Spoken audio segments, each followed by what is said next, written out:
गांजूरंगा दक्षिण भारत का एक तटीय राज्य था। वहाँ के अधिकतर लोगों का मुख्य व्यवसाय मछली पकड़ना और उसे बेचना था।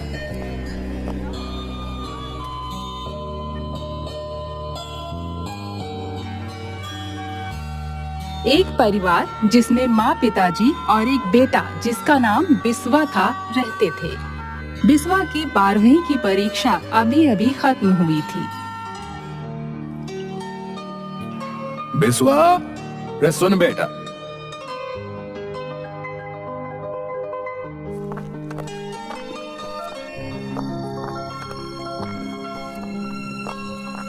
अब तेरी परीक्षा का परिणाम आने में वक्त लगेगा।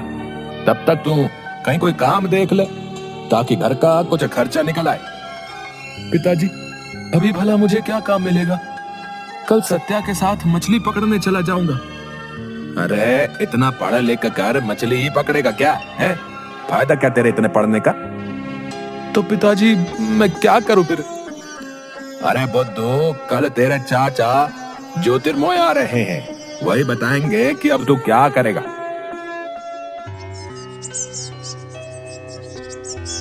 अगले दिन शहर से बिस्वा के चाचा जी आ गए।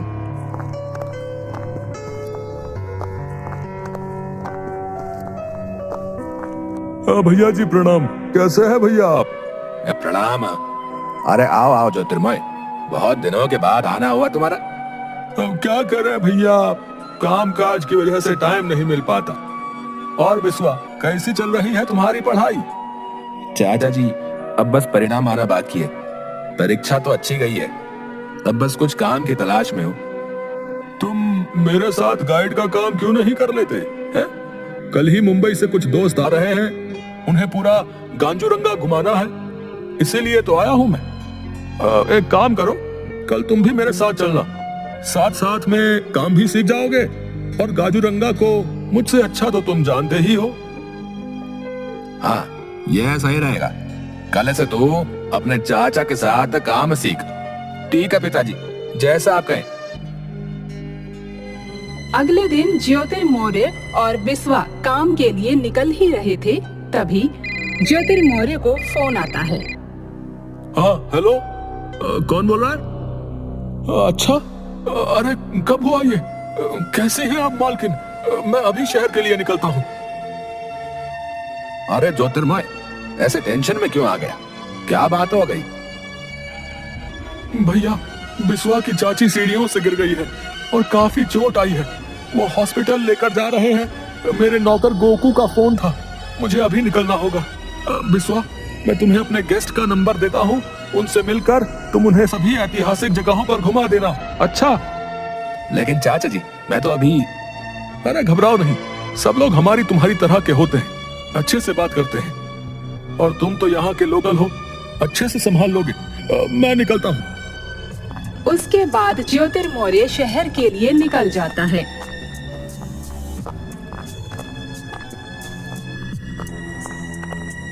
और थोड़ी देर बाद एक गाड़ी घर के सामने आकर रुकती है। उसमें से एक आदमी उतरकर, अरे श्रीमान, मेरा नाम जिगर लोखंडे है। हमें ज्योतिर्मय जो गाइड का काम करते हैं उनसे मिलना है। जी सर, आप सही जगह पर हैं। आज चाचा की जगह मैं आपको गांजूरंगा घुमाऊंगा सर। चाचा जी को किसी जरूरी काम से शहर जाना पड़ा। अच्छा, अब कोई बात नहीं, चलो आओ गाड़ी में बैठो, तो आज का काम शुरू करते हैं। बिस्वा उनके साथ गाड़ी में बैठकर वहां से निकल जाते हैं।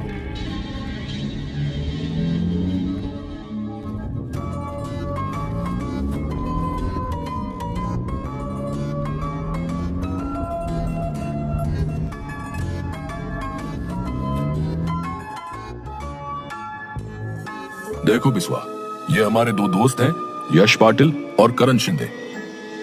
और दोस्तों, ये इस बार हमारे गाइड हैं बिस्वा। सभी का गांजूरंगा में स्वागत है सर। और आज की हमारी पहली लोकेशन होगी सेंट जोसेफ चर्च।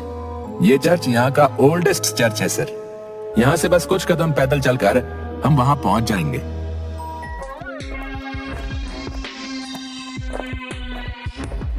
सभी लोग पैदल चर्च तक पहुंचते हैं और चर्च को अच्छे से देखकर वहाँ फोटोग्राफी करते हैं।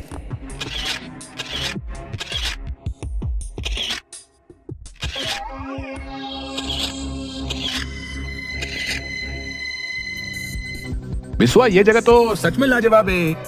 अब हम इसके बाद कहाँ जा रहे हैं? सर, अभी यहाँ से कुछ दूर एक बहुत लोकप्रिय उद्यान है, वहाँ चल सकते हैं। अरे हम पार्क घूमने थोड़ी आए हैं, कुछ और दिखाओ जिसमें रोंगटे खड़े हो जाए, यादगार हो हमेशा के लिए। सर, ऐसी एक जगह तो है, लेकिन वहाँ कोई नहीं जाता सर। 2004 की सुनामी के बाद तो बिल्कुल नहीं। समुद्र तट से बिल्कुल सटी हुई करिकट्टू कुपम सुरंग, लेकिन वहाँ ना जाए तो ही अच्छा रहेगा सर। यह की ना तुमने मजेदार बात भाई, है? ऐसा कुछ ही तो मैं ढूंढ रहा था। चलो यारो, वही चलते हैं यार, चलो। भाई, मेरा नाम जिगर लोखंडे जरूर है, लेकिन जिगर नाम मात्र ही है मुझमें। मैं तो ऐसी खतरनाक जगह नहीं जाने वाला। अरे भाई, कहीं और चल देते हैं ना। इसीलिए तो तुम लोगों के साथ नहीं आना चाह रहा था मैं। मुझे पता था तुम दोनों फट्टू हो। हाँ, ये फट्टू किसको बोला रे तू? हैं? फट्टू किसको बोला? तुम दोनों को और किसको बोलूंगा? एक सुरंग में जाने से हालत पतली हो गई। क्या खाक वर्ल्ड ट्रेवल करोगे तुम लोग? अच्छा भाई, अच्छा, ठीक है ठीक है। चलो भाई चलो, ले चलो हमें सुरंग में। सब लोग साथ रहेंगे तो कुछ नहीं होगा, ठीक है?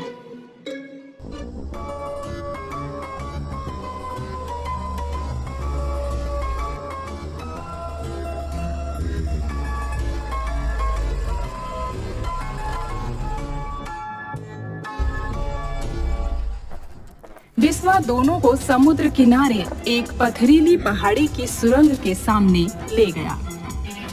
सर, एक बार फिर सोच लो, ये जगह भूतिया है सर। खासकर शाम ढलते ही यहाँ अजीबोगरीब हरकतें होती हैं सर।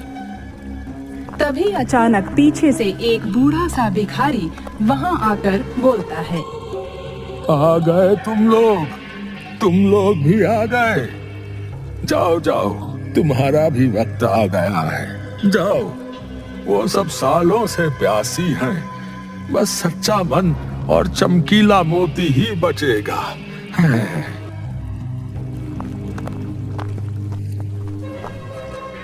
कौन था ये और ऐसी अजीब बातें क्यों कर रहा था भाई? मैंने भी इसे पहली बार देखा है सर, लेकिन ऐसे 2-4 पागल और हैं जो ऐसे ही मन में जो आए बड़बड़ाते रहते। चलो यार, अब समय बर्बाद मत करो। अब आप लोग अंदर जाइए, मैं आपका यही इंतजार करूंगा। अरे, ऐसे कैसे गाइड हो तुम? है? तुम्हें हमारे साथ अंदर जाना होगा, तभी पूरी पेमेंट करेंगे, याद रखना। अयो, अगर मैं इनके साथ नहीं गया तो चाचा जी का बहुत नुकसान हो जाएगा। क्या करूं? डर भी लग रहा है। बिस्वा न चाहते हुए भी उनके साथ सुरंग में प्रवेश कर जाता है। सुरंग अंदर से सदियों पुराने पत्थरों से बनी थी और सब तरफ जाले और पक्षियों के बसेरे थे। ज्यादा अंधेरा होने की वजह से कुछ दिखाई नहीं दे रहा था। तभी अचानक से यश बोलता है, अरे करण, तू अपनी टॉर्च निकालना रे, यार बहुत अंधेरा हो रहा है। करण जैसे ही बैग से टॉर्च निकालने लगता है, उसके बैग से टॉर्च की जगह किसी का कटा हुआ हाथ आता है, जिसे देखकर सब डर जाते हैं और चिल्लाने लगते हैं। ये कैसे हुआ? मैंने तो बैग में सामान रखा था, ये कहां से आया? तभी सुरंग के अंदर से अजीब सी डरावनी आवाजें आती हैं। आओ आओ, सब लोगों का स्वागत है इस प्यारी सी सुरंग में। इस प्यारी सी सुरंग में आओ आओ। आज सबका अंत यही होगा। सब लोग डर के मारे कांपने लगते हैं। ये जमाइला, हम लोग अब इस सुरंग में फंस गए, सभी बाहर की तरफ भाग रहे।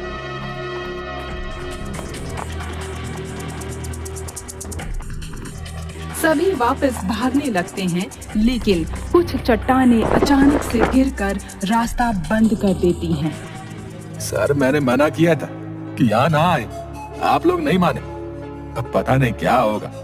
ये सुनामी में मरी हुई आत्माएं ये हमें नहीं छोड़ेंगे सर।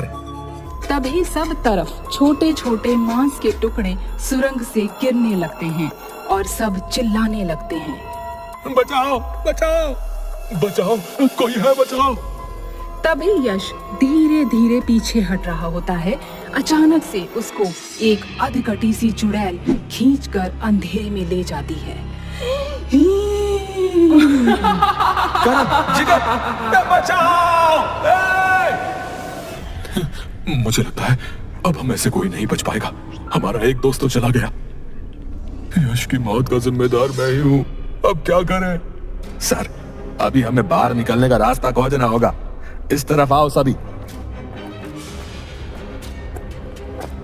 चलते चलते थोड़ी देर बाद अचानक गुफा के ऊपर से एक लाश आगे गिरती है, जिसकी आधी गर्दन खून से लथपथ थी। उसे देखकर सब घबरा जाते हैं और चिल्लाने लगते हैं, नहीं, मेरा प्यारा दोस्त यश। सर जल्दी चलो, पता नहीं और क्या हो जाएगा।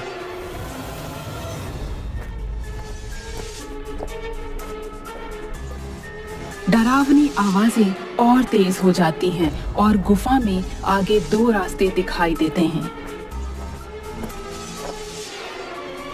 अब हमें कहाँ जाना चाहिए? मुझे तो कुछ समझ नहीं आ रहा, क्या करें? तभी थोड़ा आगे जाकर जिगर देखता है कि गुफा के रास्ते में थोड़ी सी रोशनी आ रही है। इस रास्ते से बाहर जा सकते हैं शायद, लेकिन एक वक्त में बस एक ही आदमी घुस पाएगा। पहले मैं जाता हूँ। करण उसकी बात मान लेता है।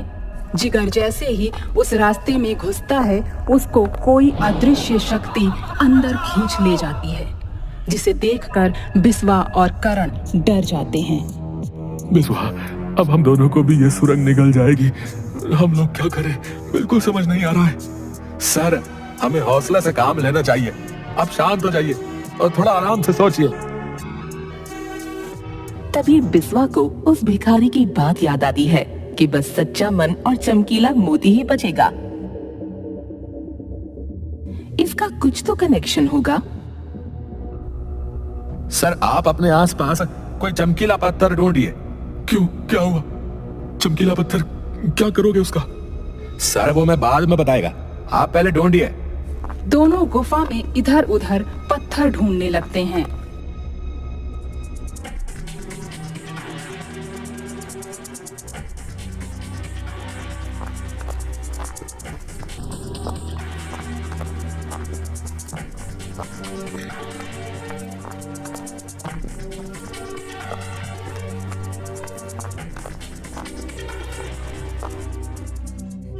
बिस्वा, इधर आओ। ये देखो, ये क्या मिला?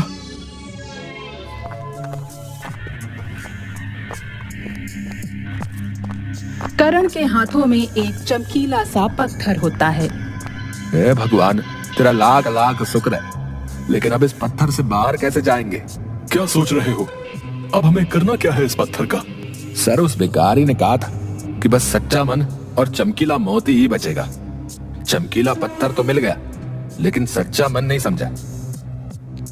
करण सुरंग की पहेली समझ गया और उसने चमकीला पत्थर बिस्वा के हाथ में रखते हुए कहा, अलविदा दोस्त।